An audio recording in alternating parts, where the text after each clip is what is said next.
Hello everyone, my name is Keisha Partridge and I am the owner of K Possible Solutions and the creator of Earful Conversation Deck, and that is the reason behind the name of the podcast, which is Earful Conversation Pod. There will be several discussions with different topics from education to race, relationships, religion, a variety of different topics.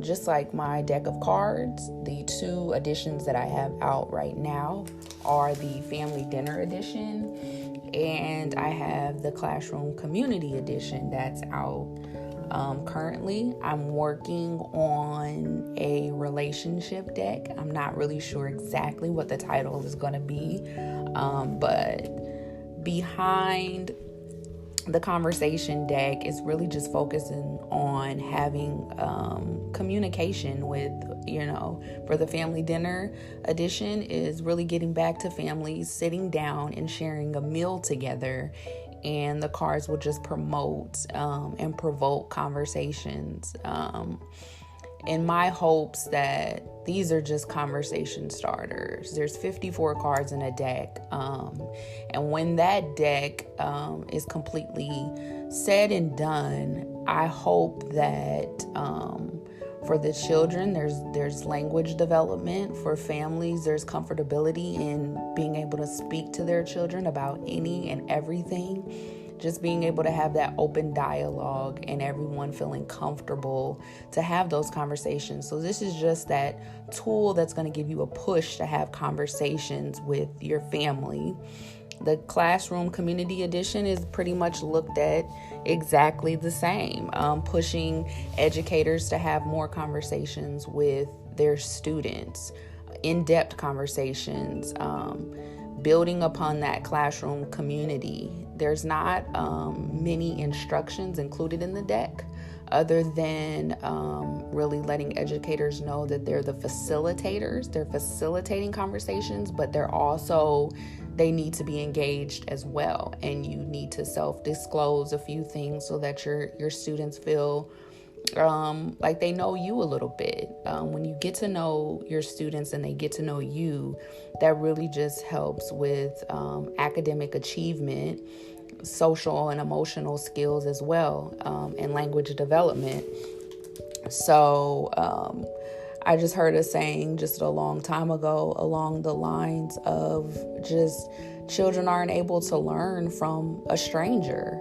And I know that the saying is more in depth than that and more clever, but that's just along the lines of, they want to connect, they want to be able to relate.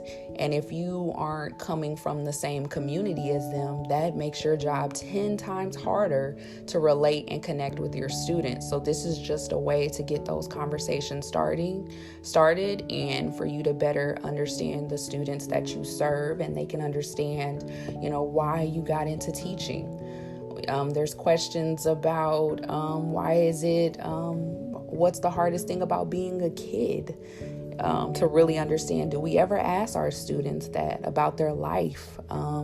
Sometimes it's just how the exterior, how they walk into the building. We make assumptions of which children are in poverty, which children aren't, which children are dealing with certain things at home and which aren't. And some children are able to express that and are open for that. And then other children's, you have to get that dialogue started. So like I said, there's 54 cards in that deck as well, that really provoke conversation that needs to be had. Right now, everything is virtual, but I still think that the tool is perfect for morning meetings. You get on your virtual call. The first thing, you pull a card from the deck and, you share that with the students. And you kind of put them in charge of that as well. Maybe one of the students read aloud the card and ask each other and take turns and really listen. And the teacher is more so there to make sure everybody feels as though they're heard. So with that being said, I would love to just go over a few of the cards from each of the deck on this first podcast. I kind of wanted to talk about who I am and what led me to create the cards and things like that as well. And we can kind of get to that. But first, we can just look over some of these cards and talk about that. And I can discuss some of the answers that I've heard from students already. The age range is what I've heard from a lot of people, and it just varies. I don't like to put age restrictions on my cards because there's assumption that children can't answer, and you just never know until you try. My mom is a pre-K teacher in a child care center, and you'll be surprised at the dialogue that they're able to have. And there was some assumption that her students wouldn't be able to answer the question. I'm trying to think of one of the questions she just told me about. It was something along the lines of, what would you change in history? I think that's what the question was. And the students talked about just the pandemic, just the virus that they would, that they would want to get rid of, or they would want to change the virus ever happening. And these are 4 and 5-year-olds that are saying this, so they know that the virus is impacting our society, and it's something that they would have liked to never have happened. Of course, that's what we all would have liked this to never happen, but so just that answer, that this pandemic is impacting our children, or they're able to see that it's impacting their families enough to be able to express that. That just shows empathy as well. So I just thought that was great, that was an answer that a 4 or 5-year-old was able to articulate and say that. And if I would have put age restrictions on the cards, that would have eliminated that group of children. So it's important to push our children, and I wouldn't put restrictions on how old as well. Like, these cards can be used on high school students. This can be used on the collegiate level. Anyone. I would have conversations with friends of mine as well, utilizing the cards too. So first, we're going to start with my first deck that I ever created. This is the Family Dinner Edition. So I can kind of discuss the instruction cards and how it works. Again, I don't like to put boundaries on these cards. Utilize them the way that you see fit for your family. I call it the Family Dinner Edition because I would like to promote families sitting at the dinner table and sharing a meal and having conversations. But these cards have been used in a variety of settings as well. I've had therapists that have used these cards. I've had teachers to use the Family Dinner Edition cards. I've had people use it on the go. However you want to utilize, with friends as well. So I just think that these are just great conversation starters overall, but I wanted to be specific when making the additions for the cards, so you can kind of see the direction that I'm going, but you can also be creative enough to make it fit for yourself. So here's what the background of the card it says Earful Conversation deck came about after learning that so many families have difficulty finding time for meaningful conversations. Family dinner is the perfect time to be intentional about reconnecting after a busy day. Earful Conversation Deck promotes language, social skills, manners, and taking turns. For more information about materials that support family engagement, please follow myself, Keisha Partridge, on all social media platforms. K Possible Solutions is my business. Earful Conversation Deck are the specific cards. So on social media platforms, you can follow me there. This is how it works. Then again, you can make it fit however you would like to make it fit. It says oldest to youngest in the family take turns reading a card and going around the table giving your response. Earful Conversation Deck is for all ages, but some children may need support reading their cards.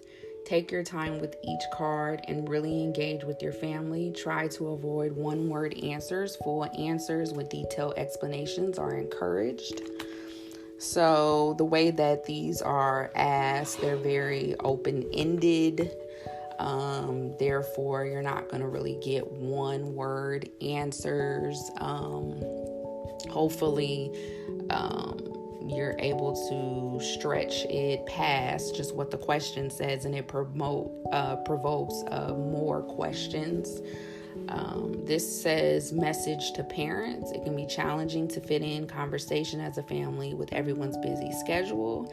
As a family, we feel like we are fighting with social media and electronics all the time.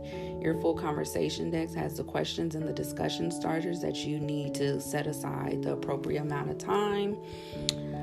Just pull a card from the deck and get ready to reconnect. So those are the 3 cards that give you just a little bit of insight when you're first opening up your deck. Let's see. The first question that I see is, who do you admire and why?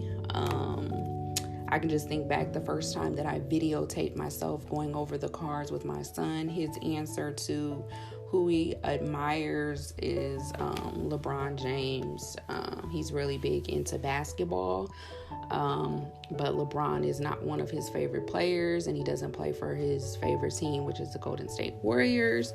So for him to be able to remove his personal feelings and be able to acknowledge how great LeBron James is on and off the court is I admire that response. He said that he admires him because he built a school, and I think that, and we had great dialogue about using your platform to better your community and things like that. So that was great dialogue after that question right there, and it was an answer that I wasn't expecting. So that was great. Describe your perfect day. When I answer this question, I think of a perfect day as spending time with my family, because I'm very family oriented. That's my perfect day, is any time that I can spend with them and not doing anything in particular. Just being in our home, relaxing, and just having these conversations. And we pull these out any chance that we can get as well. And it just provokes conversation. And then next thing you know, we take it in the direction that we want it to go. And that's the whole intent of the deck, is just a tool to push you in the direction of having endless conversations. And that's what some of us need sometimes, is just, with everything that's going on, you just forget. And you find yourself asking, or only having the room mentally to ask your kids the same questions every time. And it's, how was school? How was your day? And sometimes that doesn't lead down a path of really getting the answers that you need to support your children. And not all kids are able to articulate exactly how was their day, more than just good. Because when I ask my son that is his response every single time. So I have to be intentional about diving deep and being specific on what occurred and And I think kids are just tired of that same question. They want someone to ask them more in-depth questions about how they feel about things, because a lot of times, especially in a pandemic with so much going on, their feelings and their thoughts and opinions are ignored, and we just go into protect mode, and we just want to make sure that physically they're good and taken care of. So we have to be careful when we're protecting our children physically, that you're also protecting them mentally, and that's getting to know how they feel. And then you have questions that are like, would you rather hang out at the beach or the snow? And I found it interesting that my son said the snow because of his birthday, which is today. Happy birthday, Jalen. That he picked the snow because of his birthday, and he just loves celebrating any holiday, really, but of course, being celebrated in that way over the beach, because the cold in Nebraska is something different. So that was very surprising to me. And we're going through it right now, where it's pretty cold, and I would love to be at the beach right now. Let's see, who are your heroes and why? You'll get different responses there. You'll be surprised at what your children are able to say. Maybe at the children, if they're at a younger age, when they hear heroes, they might think of superheroes. And if that's the direction that they would like to go, that's perfectly fine. I wouldn't advise steering conversations in the way that you would like it to go. These are just open conversations. So if a child wants to say, Black Panther is their favorite superhero, then you just go in that direction, and you ask why, and you can discuss that, and that's perfectly fine. And this is the next question: if you could have a superpower, what would it be? And kids get excited to answer that question, no matter what age they are. Like, they get excited about that. Even when they're in high school and they're older, you just think about your childhood and playing with those figures, those action figures, and seeing all those movies and things like that. That might be some children's interest, and it may not. And that's okay. And you'll have to discuss in your, if it's in your family or your classroom, if someone would like to pass, or if they don't have an answer, you can always say, well, when you do hear a question that you're comfortable with sharing an answer to, please let me know. But if you have a child that passes often, do not stop asking, because you never know when they will be able to open up and speak. And it takes time, and it's different from other people, and some people are more comfortable speaking in front of others and some are not. You will have to control those students that are more comfortable speaking, and just making sure that everybody has the opportunity to speak. So that is the family dinner edition, and you'll find a variety of questions. What's the most important rule and why? And you can just see the direction, whether that's a household rule, in school, in society, whatever the case may be. So the variety of questions, I really advise looking into getting your own deck for your family, for getting the family dinner edition, and getting back to sharing a meal together as a family. And even if you feel like you have conversations with your family and you eat at the dinner table, I would still just advise these cards just to be around. Just place them in an area where they're easy access at all times, where you can just have this as just a support, a tool that's there. I use them myself. So let's dive into the Classroom Community Edition. So let's see. Let's look at the introduction first. I trust that educators will guide conversations in a healthy manner.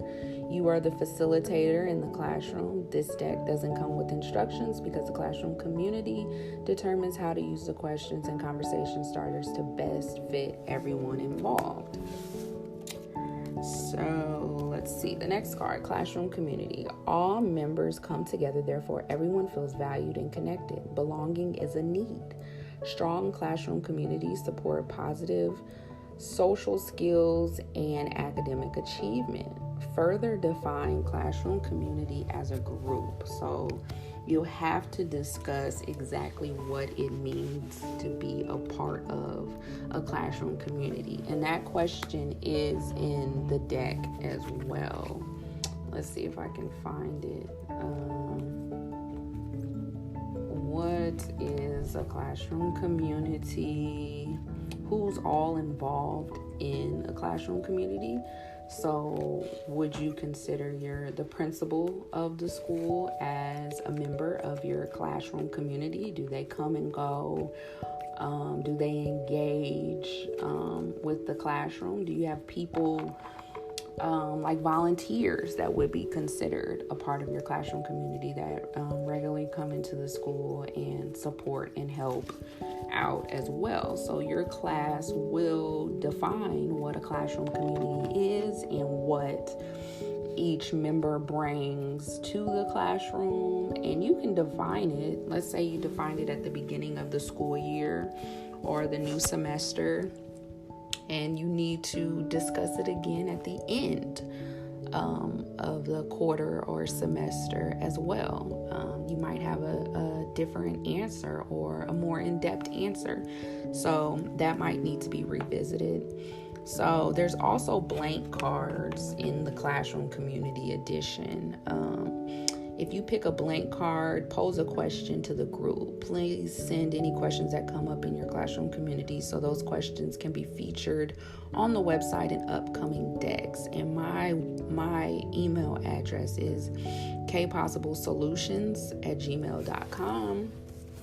So if you have questions that you think will provoke good conversations for the classroom, please send those questions to me, and I would love it. With these questions, I had plenty of meetings with educators on what they would like to know about their students, and I also talked to students about what they would like to know about their classmates and their teacher as well. So there was a lot of thought that went into the deck, and which 54 cards to pick to put in this deck as well. And I would love to make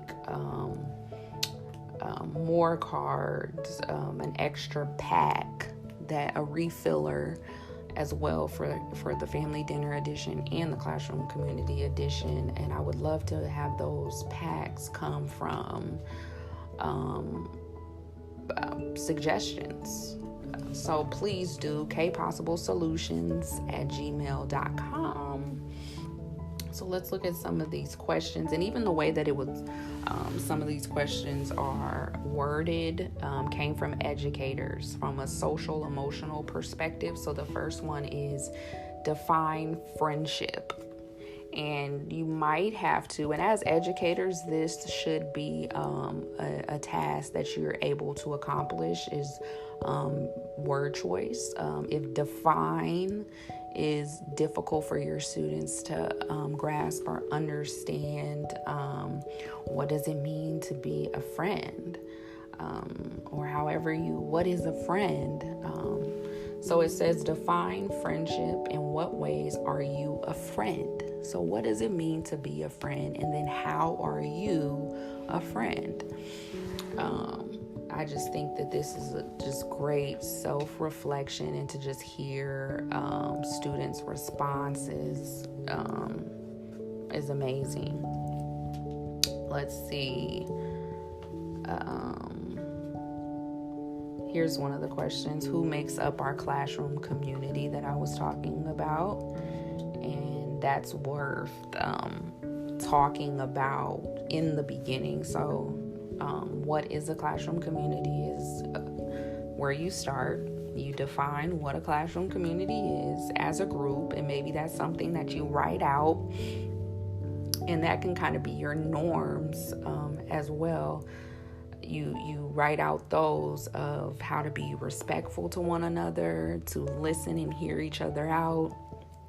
So after you have what is a classroom community, really figure out those norms as well, so that everyone's respected and heard. Then what makes up our classroom community, or who makes up our classroom community, and discuss that. And maybe that could be something that you write out as well. And then what are our strengths of our classroom community? I know my response would just be the strengths are our differences, that there's so many differences in what people bring to the classroom community that are your strengths. And I think kids need to have a better understanding of not being fearful of someone that's different than you, but embracing it and seeing it as a strength. What can we do to celebrate individuals in our classroom? These are the questions that you're kind of go back to back to back in the beginning stages to have dialogue about, and having that understanding. Describe your community outside of school. This is huge. This, as an educator, this is what you want to know about your. I just was ending on describe your community outside of school, and how important as an educator it is to hear your responses from your students on this question, because if you do not live in the community that you serve, it's really difficult to understand or have an understanding about the children that are coming into your classroom, their families. So to get a better understanding, this question is huge, and it's worth asking multiple times. If you get through this deck within a school year, I still would advise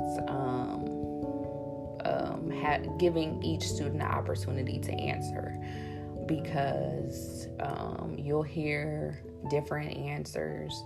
You'll hear, and you have to open your mind as a facilitator. That is so much deeper than if you hear describe your community outside of school.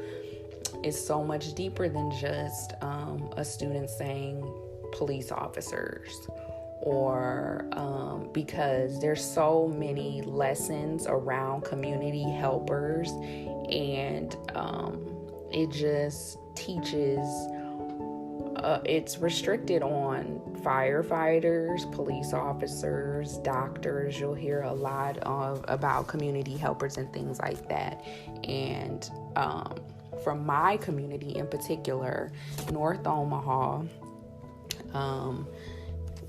our community helpers, or who's included in our communities, is so much bigger than that. Is so much bigger than that. I would like to think, for instance, one that just pops into my mind as who's included in my community. My son is into performing arts, and he's taking a musical theater course right now, and his teacher is a part of his community, and that's something that in those lessons that isn't included. Let's just outside of that, just dance instructors and teachers and things like that are included in your community as well. Shop owners and things like that are huge. Activists are huge in our communities as well. So it's so much deeper than just that. That's easy. That's very easy for our children to be able to articulate. And if that is what they say, that's perfectly fine. But that's one of these moments that you really want to get a little bit deeper with your students. This is the opportunity. This is the question that's not asked in the classroom. So please don't skim over that or get a general answer, or this is where if you really want to learn more about your students, where they come from and who's a part of their community, this is the question that you will get so much information out of. And if you do have that student that plays that role where they're going to be able to articulate that and answer, use them as a role model. Really have them share their answer first, I would say first, just to guide that conversation, but let that be student led. I think that would be huge. Or you're going to get a lot of those same answers, those general answers, and this is the question here that really will support you throughout the year and help you as an educator and as a student, an understanding of each other as well. So those are some of the questions from the Classroom Community Edition.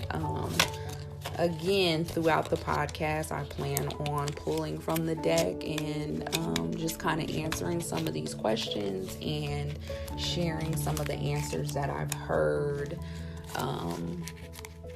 thus far from students and families and educators as well. So my listeners will have a greater understanding about the cards. If you're interested in piloting something like this at your school, you can reach me at kpossiblesolutions@gmail.com or the website www.earfulconversationdeck.com.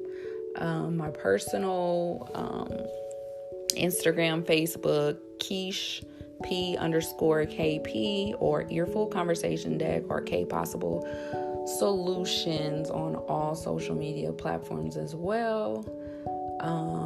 That's how you can reach me. That's how you can stay connected. That's how you can get this in your classroom. I can send out a few cards, decks, for people to practice and see if this is something that they're interested in, something that is a need for their building. If you're a parent and you're wondering if this is something that's utilized in your school, I would advise you to speak to admin or your teacher, your student's teacher, and see if this is something they're utilizing. If they're not, this might be something that you kind of want to push to get in the classroom. Kids want to be heard. Kids want to be seen. Kids do not learn from strangers.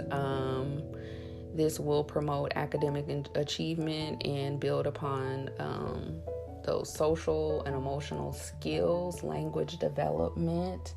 I'm in education myself. I wouldn't back anything that I don't use or that I believe in or I haven't researched. So on that note, I appreciate you tuning in, and thank you, and listening for the next podcast. We're going to dive a little bit deeper. Thank you.